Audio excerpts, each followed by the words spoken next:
Buongiorno, sono Guido della Trattoria da Guido. Oggi vi presenterò la ricetta del filetto di maialino con pesche al passito, il frutto tipico del nostro territorio. Gli ingredienti sono un filetto di maiale da 120 grammi, 2 pezzi di asiago alti 4 cm, 2 fettine di pancetta, mezza pesca tagliata a fettine sottili, 80 g di burro, pistacchi non salati tritati, 2 foglioline di basilico e un quarto di litro di passito. Incidiamo il filetto di maiale da lato a lato con l'aiuto delle dita ed inseriamo al suo interno i pezzi di formaggio. Ora lo avvolgiamo con la pancetta ed infine lo leghiamo col filo alimentare. Il prossimo passaggio sarà la rosolatura del filetto in padella col burro.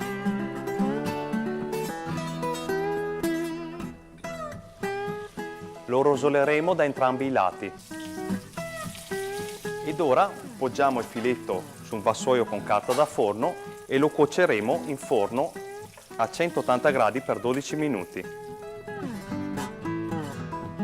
Ora deglassiamo la padella utilizzata per la rosolatura del filetto con il passito.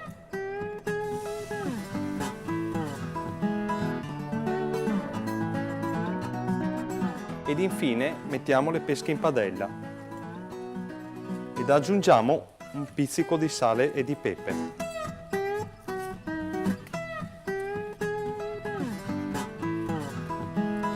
Le pesche sono pronte ed ora passeremo all'impiattamento. Disponiamo le pesche nel piatto creando un cerchio. Tagliamo il filetto a metà.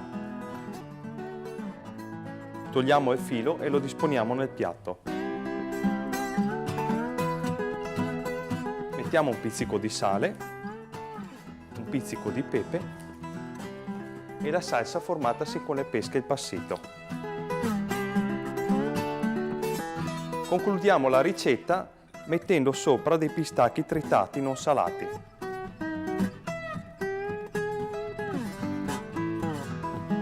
Ed ecco a voi il filetto di maialino con pesche al passito. Grazie e buon appetito!